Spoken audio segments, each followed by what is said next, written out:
ದುರದೃಷ್ಟ ಈ ಕಾಂಗ್ರೆಸ್ ಆಳ್ವಿಕೆ ವಿಶೇಷವಾಗಿ ಈ ಶಾಸಕರು ಬಂದ ಮೇಲೆ ಅಧಿಕಾರಿಗಳು ಸಂಪೂರ್ಣ ಇವರ ಒಂದು ಬೊಂಬೆಗಳಾಗಿ ಕೆಲಸ ಮಾಡ್ತಾರೆ. ಅವ್ರಿಗೇನು ನಾವು ಸರ್ಕಾರದಲ್ಲಿ ನಮ್ಗೆ ಸಂಬಳ ಬರ್ತಾ ಇದೆ, ಸರ್ಕಾರಿ ಕೆಲಸ ಮಾಡಬೇಕು, ಜನರ ಕೆಲಸ ಮಾಡಬೇಕು, ನ್ಯಾಯದ ಪರ ಮಾಡಬೇಕು ಅನ್ನೋದು ಮರ್ತೋಗಿದ್ದಾರೆ. ಗುಲಾಮರ ರೀತಿಯಲ್ಲಿ ವರ್ತಿಸ್ತಾ ಇರೋದು ಭಾಳ ನಮಗೆ ದುಃಖ ತರ್ತದೆ. ಇವತ್ತು ನಾವು ಮತ್ತು JDSನ ಜಿಲ್ಲಾಧ್ಯಕ್ಷರು ಮತ್ತು ಎಲ್ಲ ಮುಖಂಡರುಗಳು, ಎರಡೂ ಪಕ್ಷಗಳ ಮುಖಂಡರುಗಳು ಸೇರಿ ಇವತ್ತು ಸಭೆ ಮಾಡಿದ್ದೀವಿ. ಈ ಎಲ್ಲ ಘಟನೆಗಳು ನೆನ್ನೆ ಏನಾಯಿತು, ಈ ಘಟನೆಗಳಿಗೆ ಮುಖ್ಯ ಆರೋಪಿ ಆಗಬೇಕಾಗಿದ್ದು ಈ ಕ್ಷೇತ್ರದ ಶಾಸಕ. ಅವರ ಬೇಜವಾಬ್ದಾರಿ ಕೃತ್ಯ, ಅವರು ಉದ್ರೇಕ ಆಗುವಂಥ ರೀತಿಯಲ್ಲಿ ಪ್ರಚೋದನೆ ಮಾಡುವಂಥ ರೀತಿಯಲ್ಲಿ ಅವ್ರಿಗೆಲ್ಲ ಪ್ರಚೋದನೆ ಮಾಡಿ ಯಾರಾದರೂ ಕೂದಲು ಕಿತ್ತಾಕಿ ಭುಜ ತಟ್ಕೊಂಡು ತೊಡೆ ತಟ್ಕೊಂಡು, ನೀವೇನು ಕುಸ್ತಿ ಇದರಲ್ಲಿ ಬಂದಿದ್ದೀರಾ, ಕುಸ್ತಿ ಕಾಂಪಿಟೇಷನಲ್ಲಿ ಮೀಸೆ ತಿರುವಾಕಿ, ಮತ್ತು ಯಾವ ಸಮುದಾಯದವರು ಪಾಪ ಕಾರ್ಯಕ್ರಮವನ್ನು ಆಯೋಜನೆ ಮಾಡಿದ್ದಾರೆ, ಅವರು ಸಾವಿರಾರು ರೂಪಾಯಿ ಖರ್ಚು ಮಾಡ್ಕೊಂಡು ಅದಕ್ಕೆ ಕಾರ್ಯಕ್ರಮವನ್ನೆಲ್ಲ ಕೂಡ ಸಿದ್ಧತೆಗಳನ್ನ ಮಾಡ್ಕೊಂಡು ಮೆರವಣಿಗೆ ಮಾಡ್ಕೊಂಡು ಅಲ್ಲಿ ಬಂದರೆ ಅವರನ್ನೇ ನೀವು ಒಳಗಡೆ ಬಿಡ್ತೀರಾ ಗೇಟ್ನ ಹಾಕ್ಸಿದಂಥವ್ರು. ಅವ್ರ ಕೋಪ ಇರುತ್ತಾ ಇಲ್ವಾ?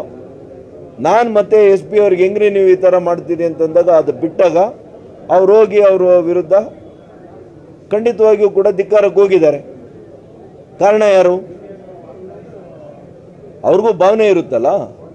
ನೀವು ಒಬ್ಬ ಚುನಾಯಿತ ಪ್ರತಿನಿಧಿ ಆಗಿದ್ದಂಥವರು ವೇದಿಕೆ ಮೇಲೆ ಹೋಗಿ ನಾನೇನಾದರೂ ಮಾತಾಡಿದರೆ ಅದನ್ನು ವಿಷಾದ ವ್ಯಕ್ತಪಡಿಸ್ತೀನೋ ಅಂತನೋ, ಅಥವಾ ಬೇರೆ ಸಂದರ್ಭದಲ್ಲಿ ಮಾತಾಡೋಣ, ಈ ಸಂದರ್ಭದಲ್ಲಿ ಮಾತಾಡೋದು ಬೇಡ ಅಂತೇಳಿ ಅವರಿಗೆ ಮನವಿ ಮಾಡ್ಕೊಳ್ಳೋವಂಥದ್ದು ನಿಮ್ಮ ಸೌಜನ್ಯ ಇರಲಿಲ್ವಾ? ಆ ಸೌಜನ್ಯ ತೋರಿದ್ದೀರಾ ನೀವು? ಅದು ಬಿಟ್ಬಿಟ್ಟು ಅಲ್ಲಿ ಹಾಲಲ್ಲಿ ಇರೋವರೆಗೂ ಕೂಡ ಬೆಕ್ತರ ಇದ್ದು ಹೊರಗಡೆ ಹೋದ ಕೂಡಲೇ ನಿಮ್ಮ ಉತ್ತರ ಕುಮಾರ್ನ ಪೌರುಷ ತೋರಿಸಿದರೆ ಸುಮ್ಮನೆ ಇರ್ತಾರ? ನೀವೇ ಅದಕ್ಕೆ ನೇರ ಕಾರಣ. ಇಷ್ಟು ಘಟನೆ ಆಗೋದಕ್ಕೆ ಈ ಕ್ಷೇತ್ರದ ಶಾಸಕರೇ ನೇರ ಕಾರಣ. ಅದಕ್ಕೆ ಅವರು ಮೊದಲನೇ FIR ಅಲ್ಲಿ A1 ಅವರು ಇರಬೇಕು, A1 ಅವರು ಇರಬೇಕು. ಆದರೆ ಇಲ್ಲಿ ನಮ್ಮ ಪೊಲೀಸ್ ಅಧಿಕಾರಿಗಳು ಇವ್ರ ಕೈ ಗೊಂಬೆ ಆಗಿದ್ದಾರೆ, ಇವ್ರ ಕಾನೂನು ಮರ್ತೋಗಿದ್ದಾರೆ. ಅವ್ರ ಮೇಲೆ ಕೇಸ್ ಮಾಡಿಲ್ಲ. ಯಾಕೆ ಮಾಡಿಲ್ಲ? ನೀವು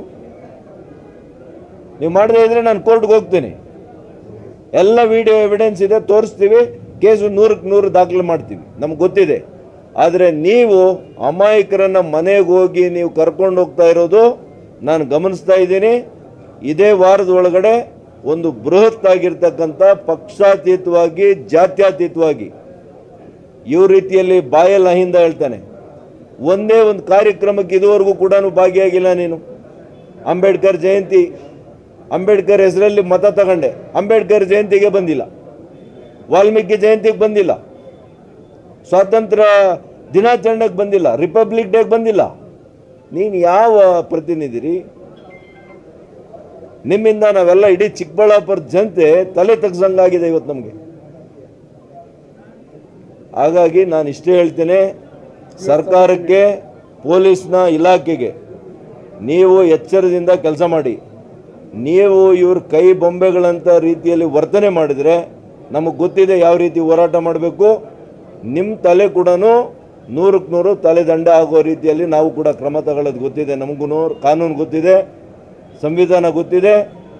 ನಾವು ಕೂಡ ನೀವು ತಪ್ಪು ಮಾಡಿದ್ದೀರಿ. ಯಾಕೆಂದರೆ ವೇದಿಕೆ ಮೇಲೆ MLA ಬಂಟ್ರನ್ನ ಬಿಟ್ಟಿದ್ದೀರಿ, 20 ಜನನ. ಏನು ಬೇಕಾಗಿತ್ತು ವೇದಿಕೆ ಮೇಲೆ? ಅವರು ಪೊಲೀಸ್ನವ್ರು ನಿದ್ದೆ ಮಾಡ್ತಾ ಇದ್ರ? ತಹಸೀಲ್ದಾರ್ ಏನು ಮಾಡ್ತಾ ಇದ್ರಿ? ಪ್ರೋಟೋಕಾಲಲ್ಲಿ ಯಾರು ಇದ್ರು? ಪ್ರೋಟೋಕಾಲಲ್ಲಿ ಇದ್ದವ್ರು ಇದ್ರ ಅಲ್ಲಿ ವೇದಿಕೆ ಮೇಲೆ? ಈ ಜಿಲ್ಲಾಡಳಿತಕ್ಕೆ ಹೋಗಿಬೇಕು ಫಸ್ಟು. ಒಬ್ಬ ಅಧಿಕಾರಿ ಜವಾಬ್ದಾರಿಯಿಂದ ಕೆಲಸ ಮಾಡಿಲ್ಲ. ನಿಮ್ಮ ಬೇಜವಾಬ್ದಾರಿ ತಂದಿಂದ ರೈತರ ಮಕ್ಕಳನ್ನ ನೀವು ಅರೆಸ್ಟ್ ಮಾಡ್ತೀರಾ? ಸುಳ್ಳು ಕೇಸ್ ಹಾಕ್ತೀರಾ? ರಾತ್ರಿ ಹೋಗಿ ಅವ್ರೇನು ಕ್ರಿಮಿನಲ್ಸಾ? ಕುನಿ ಮಾಡಿದ್ದಾರೆ, ಕಳ್ತನ ಮಾಡಿದಾರ? ರಾತ್ರಿ ಹೋಗಿ ಅವ್ರ ತಂದೆ ತಾಯಿಗಳ ಮುಂದೆ ಅವ್ರನ್ನ ಕರ್ಕೊಂಡು ಬಂದು ನೀವು ಸ್ಟೇಷನಲ್ಲಿ ಇಡ್ತೀರಿ. ಭಾಳ ದಿನ ಇದು ನಡೆಯೋದಿಲ್ಲ. ನಾವು ಕೂಡ ಯಾರೂ ಕೂಡ ಇಲ್ಲಿ ಕೈಯಲ್ಲಿ ಬಳೆ ತಟ್ಕೊಂಡಿಲ್ಲ. ನಮ್ಮ ಹೋರಾಟ ಯಾವ ರೂಪದ್ದಿರುತ್ತೆ, ಯಾವ ಸ್ವರೂಪದ್ದಿರುತ್ತೆ ಅಂತ ಕೆಲವೇ ದಿನಗಳಲ್ಲಿ ನೋಡ್ತೀರಿ. ಇನ್ಮೇಲೆ ನಿರಂತರವಾದಂಥ ಹೋರಾಟ ಇರುತ್ತೆ. ದಿನಾಂಕ ಏನಾದ್ರು ಫಿಕ್ಸ್ ಆಯ್ತು?